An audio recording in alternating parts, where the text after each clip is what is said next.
Alright, Shalom. First, I want to give all praises, honor, and glory to Yahweh, Bahashem Yahweh Shai, Bahashem Rachak Kodash. Double honors to the apostles of Great Millstone, and peace and blessings to the elect. Basically, I was just meditating, upon really one of the most powerful mental abilities to have, being the power, or the mental capability to move on. Now moving on in basically anything that will affect, your mental peace, or your focus, on the task at hand, which also leads into being able to move on, allows you to detach yourself from this world, because the scriptures tell you, about a man that warreth being entangled with the affairs of this world. Now it starts with moving on. Why? Because when you come into this truth, remember, you were originally a part of the world. You were in the world doing things of the world. You weren't born in this truth. For the most of us, if not all of us. So when you come into this truth, you have to move on by putting away that old man, which the scriptures tell you about. But moving on, it's allowing yourself, to be able to, forget what happened. It doesn't mean that, whatever happened, you just completely ignorant of it, and it just happened and it happened. No. Moving on means that you know what happened, you acknowledge what happened, whether it's a fall, whether you went off, whatever the case may be. But you're able to learn from it and not let it hold you back and stop you from progressing. Because believe it or not, when things happen to you, when the Lord tests you, you're not going to pass all the tests. There's some that you will fail, some that you will fall short of. And I'm going to get that precept in a minute. But when you fall short, it doesn't mean that you stay there and allow it to keep getting you. Because guess what? Now you have a demon, that has the opportunity to keep on affecting you in the long term. Why? Because you're allowing that incident to remain in your mind, and it's continuing to eat away at your strength and your focus to this word. You have to acknowledge that it happened. Not saying that it happening was a good thing, but you have to acknowledge that it happened in order to keep moving on. It happened. Okay, cool. Now I know not to do that. Now I know to avoid people like that. Now I know how to defend against something like that, because I've been through the experience, and then I failed the first time. So now I know how to pass. And with that mindset, you're able to continue pushing forward, man. And sometimes you do have to be what this world will call an asshole. In order to do that, man. Sometimes you have to be spiritually selfish-minded. What do I mean by spiritually selfish-minded? Is that if whatever the case, whatever it is, whatever event it may be, whatever the person is asking you, whatever situation you're in, if you see that that's going to take away from or pull you away from your purpose or from the truth, or it's going to take time away from the truth, then guess what? You ain't about it, man. And that's why we do things on our time, in the sense of, if let's say somebody wants to hang out with you, or you have plans for some, listen, if those plans have to come after you've done what you have to do to please the Lord. And this world might not understand that. They might say, well, how come whenever you're ready, you want to hit me up, and then you want to hang out with me, that's cool, but then I can't do the same. No, you have to. It's called what? Being spiritually minded, man. Because at the end of the day, this truth is what takes priority. But you know what? Let me just pull out this precept real quick. This is Proverbs 24, verse 16. For a just man falleth 7 times. So even a just man falleth 7 times. Why? Because the scriptures tell you that the spirit is willing, but the flesh is weak. So here it says, a just man falleth 7 times and riseth up again. Why does he rise up again? Because his spirit is willing, but his flesh is weak.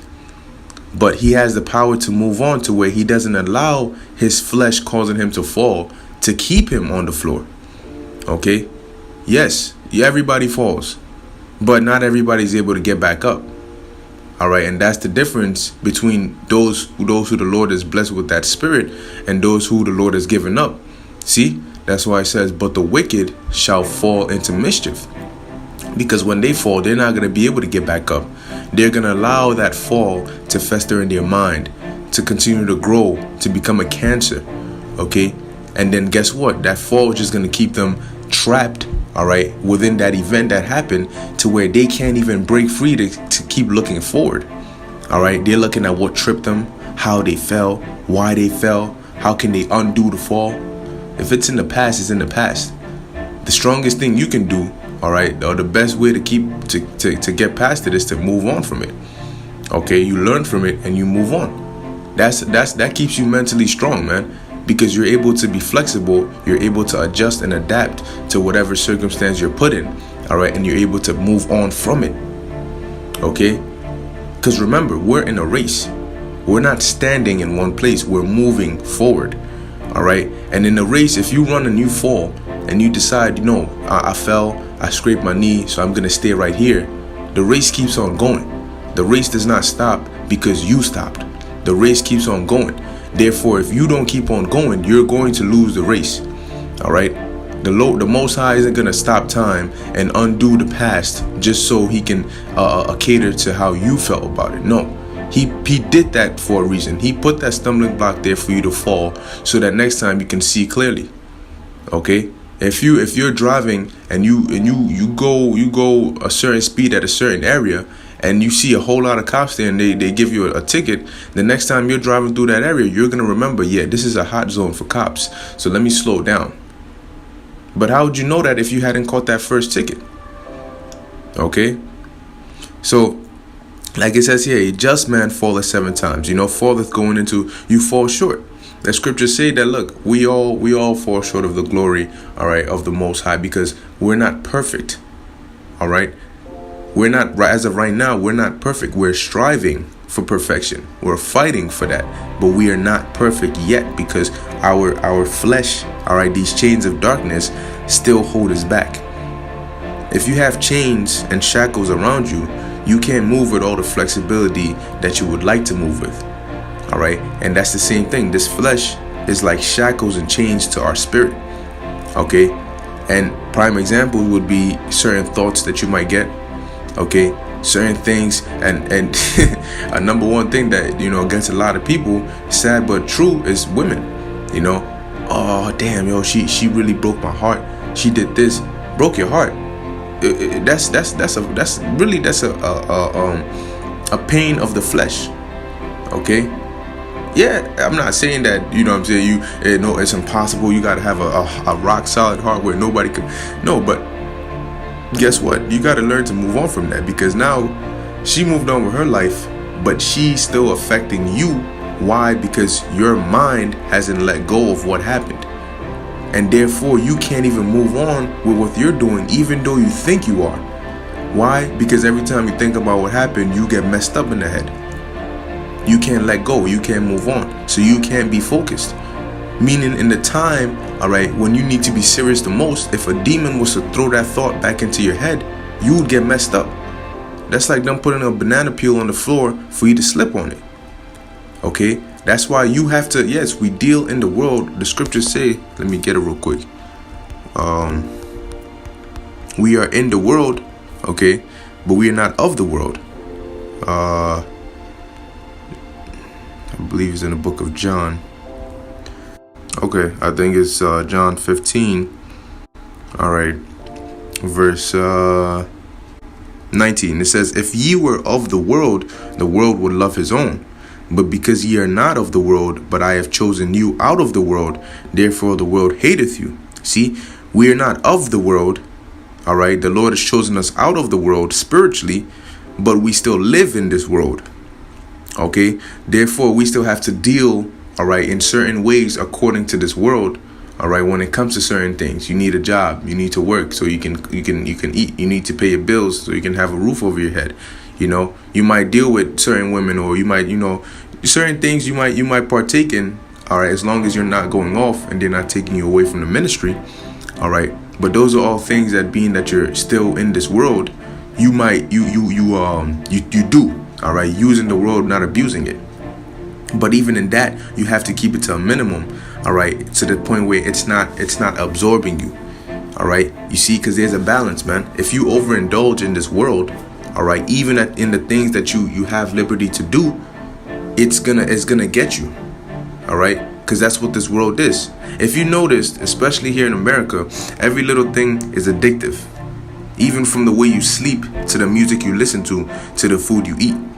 You know, you get this food one time, yo, this is dope. They say you on your way to work, you stop at a spot to get a certain drink or food.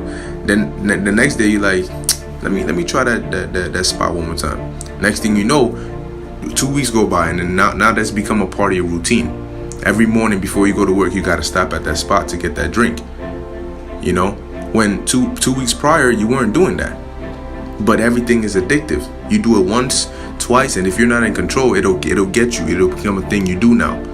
You sleep a certain way once, you sleep a certain way another time. Next thing you know, you can't sleep without sleeping that way. You know, and it's very weird, but everything has a spirit to it. And if you're not careful, being that we're not of this world, everything in this world is trying to suck us into the world and out of the truth. So if you don't have the mindset to move on from the things that this world will try to get you with, then you will get got. Okay, you will get got.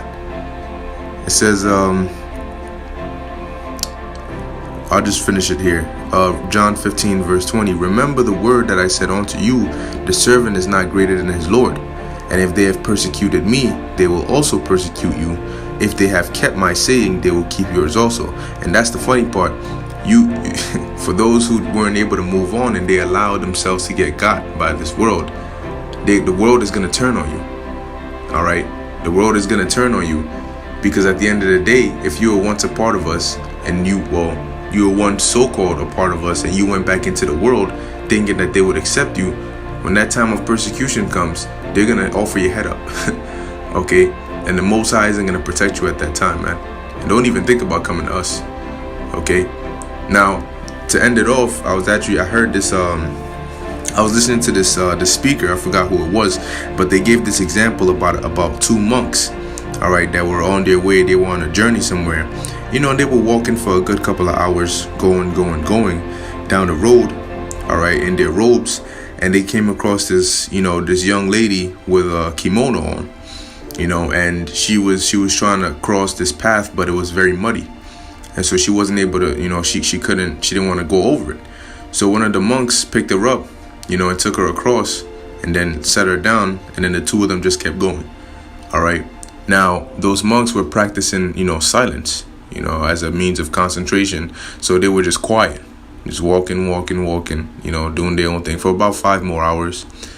And at that 5-hour mark, the one monk said to the other monk that picked up the girl, you know, you shouldn't have picked up the girl, you know, because really as monks, we're not supposed to, you know, not supposed to be touching women, so on and so forth. And then the monk that actually picked up the girl looked at the other one and said, oh, you're still carrying her in your thoughts?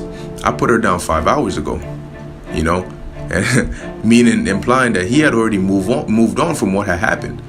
He wasn't dwelling on, oh, shoot, yo, I just really touched the car, I'm going off, oh, damn, oh, it's over. He did it, and he just kept it pushing. So for those 5 hours, he was concentrating on meditating upon what he was supposed to be meditating on spiritually, while the other dude for the past 5 hours had that thought of that girl in his mind. So that the other monk had the event still stuck in his mind to where he wasn't able to concentrate. Therefore, that was 5 hours gone, all right, of spiritual meditation that he lost because he still had that event that had happened 5 hours ago stuck in his mind. Now, how short was that event? Let's say it took about 5 minutes to carry the girl over the mud. Now you have an event that took 5 minutes, but yet it took 5 hours away from your time. Okay? An event that lasts 2 seconds, an event that lasts an hour, an event that lasts a year, you let it take away 35 years of your life. You let it take away 10 hours of your life. You let it take away weeks of your life. Why? Because you're allowing it to remain in your mind. Therefore, this person who has caused whatever pain it is to you has already moved on and they're living their life. But even though they're not next to you physically harming you, you're still letting the effects of what they did affect you. And therefore, you're stuck in the same place. And I'll tell you one thing, when you're in this truth, in this ministry, you cannot be like that. Okay? Your main focus has to be in this truth. Even if it was a brother who hurt you or whatever it may be, or an ex-brother, whatever it may be, man. Cool. It happened. But is that going to stop you from what you're doing? Does that mean that you change your whole agenda, your whole mindset, you lose sight of the focus and the goal, and now become a hater of brothers or something like that? No. It happened, cool. The Lord is going to justify me. The Lord is going to plead my cause. But right now, I don't have time to dwell on that. All right? I have to do what's necessary and move on.